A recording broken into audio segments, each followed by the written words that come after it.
Bismillahirrahmanirrahim.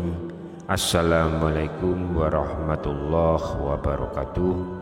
Syukur alhamdulillah kita masih diberikan kesempatan dan dipertemukan kembali di channel ini. Semoga perjumpaan kita ini akan dicatat sebagai amal ibadah dan diberkahi oleh Allah Subhanahu wa ta'ala.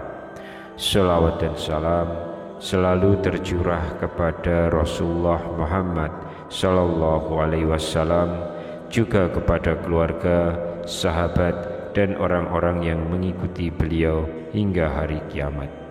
Allahumma sholli ala Sayyidina Muhammad wa ala ali Sayyidina Muhammad.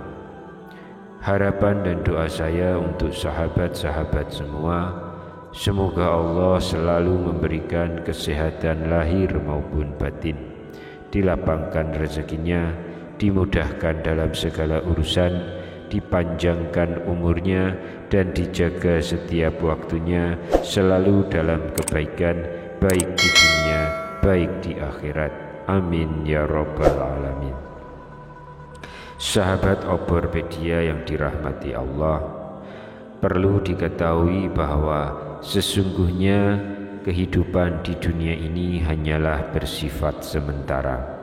Semua yang kita miliki, baik keluarga, harta, tahta, dan jabatan, semuanya akan berakhir. Di akhirat kelak tidak berguna lagi harta kita, kekayaan kita, dan juga jabatan kita. Pada saat itu tidak ada bedanya antara orang yang kaya dengan orang yang miskin. Tidak ada bedanya lagi antara pengusaha dan buruh. Yang membedakan kita pada saat itu adalah iman dan amalan kita selama di dunia. Di akhirat kelak, Rasulullah Muhammad Sallallahu Alaihi Wasallam adalah manusia yang paling mulia, yang kepada beliau manusia akan berbondong-bondong untuk meminta syafaatnya, meminta pertolongannya. Maka orang yang dekat dengan Rasulullah Sallallahu Alaihi Wasallam pada saat itu adalah orang yang sungguh-sungguh sangat beruntung. Hal itu merupakan sebuah kebahagiaan yang besar. Kedudukannya akan menjadi mulia, posisinya akan aman, dan dijamin selamat dari pedihnya azab di akhirat kelak. Lantas seperti apakah ciri dari orang yang dekat dengan Rasulullah di hari kiamat nanti? Berikut ini 4 ciri orang yang dekat dengan baginda Rasulullah Muhammad Sallallahu Alaihi Wasallam di hari kiamat. Semoga kita semua termasuk di dalamnya. Amin ya rabbal alamin. Ciri yang pertama adalah orang yang senang bersolawat. Sahabat Oborpedia yang dirahmati Allah, Rasulullah Sallallahu Alaihi Wasallam bersabda, orang yang paling dekat denganku nanti di hari kiamat adalah orang yang paling banyak bersolawat kepadaku.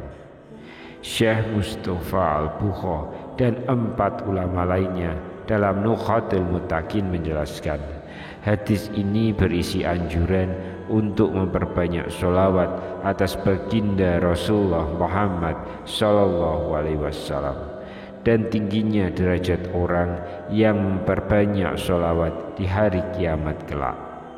Para ulama menerangkan, ketika dalam hadis disebut hari kiamat, yang dimaksud bukanlah sebatas saat kiamat saja, akan tetapi seringkali maksudnya adalah akhirat. Dalam hadis yang lain, beliau bersabda, sesungguhnya orang yang paling dekat denganku di hari kiamat nanti adalah orang yang paling banyak bersolawat kepadaku. Jadi salah satu cara menjadi orang yang paling dekat dengan baginda Nabi Muhammad Sallallahu Alaihi Wasallam di hari kiamat adalah dengan memperbanyak membaca sholawat.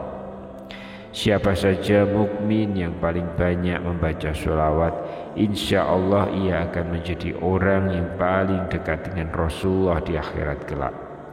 Tentu ada banyak sekali bacaan sholawat yang bisa kita baca dan amalkan, mulai dari bacaan yang panjang sampai yang pendek.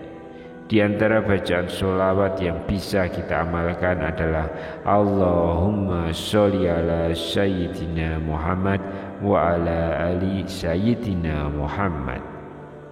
Yang kedua adalah orang yang berakhlak mulia.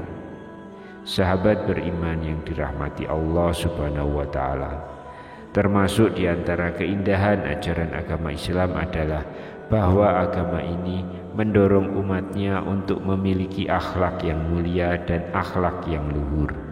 Maka berbahagialah orang yang memiliki akhlak yang baik dan terpuji, yaitu orang yang memiliki sifat penyabar, jujur, rendah hati, dermawan, pemaaf, sopan, bijaksana, lemah lembut dan santun, dan sifat terpuji lainnya. Sebab kelak di hari kiamat mereka akan dekat tempatnya dengan baginda Nabi besar Muhammad sallallahu alaihi wasallam, sebagaimana beliau bersabda dalam hadisnya, sesungguhnya yang paling aku cintai di antara kalian dan paling dekat tempat duduknya denganku pada hari kiamat adalah mereka yang paling bagus akhlaknya di antara kalian. Hadis riwayat Tirmizi. Dalam hadis yang lain, beliau juga bersabda, orang yang paling aku cintai dan paling dekat dengan tempatku kelak di hari kiamat adalah mereka yang memiliki akhlak yang mulia. Sementara orang yang paling aku benci dan tempatnya paling jauh dari aku kelak di hari kiamat adalah mereka yang keras dan rakus, suka menghina dan sombong. Yang ketiga adalah orang yang menyayangi anak yatim. Sahabat Abu Hurairah yang dirahmati Allah, orang yang menyayangi anak yatim akan Allah berikan ganjaran surga baginya. Rasulullah SAW bersabda, siapa yang mengangkat anak yatim dari dua muslim, bapak dan ibunya, untuk ikut makan dan minum bersama, maka Allah langsung memasukkannya ke dalam surga, kecuali jika dia melakukan kesalahan yang tidak dapat dimaafkan. Orang yang menyayangi anak yatim juga akan ditempatkan di tempat yang sangat dekat dengan baginda Nabi Muhammad SAW. Rasulullah bersabda, aku dan orang-orang yang mengurus anak yatim di surga bagaikan ini. Beliau mengisyaratkan jari telunjuk dan jari tengahnya, lalu merenggang. Betapa Islam sangat peduli terhadap anak yatim, sehingga orang yang menghardik dan berbuat kasar terhadap anak yatim termasuk orang yang mendustakan agama Allah. Allah Subhanahu wa Ta'ala berfirman dalam Quran surat Al-Ma'un, tahukah kamu orang yang mendustakan agama? Itulah orang yang menghardik anak yatim dan tidak menganjurkan memberi makan orang miskin. Maka jangan enggan untuk membantu anak yatim, karena begitu dahsyat keistimewaan orang-orang yang menyayangi anak-anak yatim. Insya Allah kita termasuk orang-orang yang berada dekat dengan baginda Nabi Muhammad SAW. Yang keempat adalah seorang penguasa yang adil. Sahabat Abu Hurairah yang dirahmati Allah, seorang penguasa yang adil bukan hanya dekat di hati rakyatnya, akan tetapi juga akan mendapatkan tempat yang dekat dengan Allah Subhanahu wa Ta'ala. Rasulullah SAW bersabda, sesungguhnya hamba yang paling dicintai Allah Subhanahu wa Ta'ala pada hari kiamat dan tempat duduk mereka dekat dengannya adalah imam atau pemimpin yang adil. Mereka yang duduk dekat dengan Allah maka berada dekat dengan baginda Nabi Muhammad SAW. Seorang pemimpin yang adil akan mendapatkan sebuah naungan di akhirat kelak, di mana matahari jaraknya hanya sejengkal saja dari kepala kita. Rasulullah SAW bersabda, ada golongan orang yang akan dinaungi Allah yang pada hari itu tidak ada naungan kecuali dari Allah. Salah satunya adalah pemimpin yang adil. Maka bila pemimpin berlaku tidak adil hingga membuat rakyatnya menderita atas kezalimannya, maka Allah mengharamkan surga atas mereka. Rasulullah SAW bersabda, tidak ada seorang hamba pun yang oleh Allah diserahi memimpin rakyat, mati pada hari ia mati dalam keadaan membodohi rakyatnya, melainkan Allah akan mengharamkan surga atasnya. Sahabat beriman yang dirahmati Allah, itulah 4 ciri orang yang dekat dengan Rasulullah Muhammad SAW kelak di hari kiamat. Semoga kita semua termasuk ke dalam golongan ini. Amin amin ya rabbal alamin. Wallahu alam. Wassalamualaikum warahmatullahi wabarakatuh.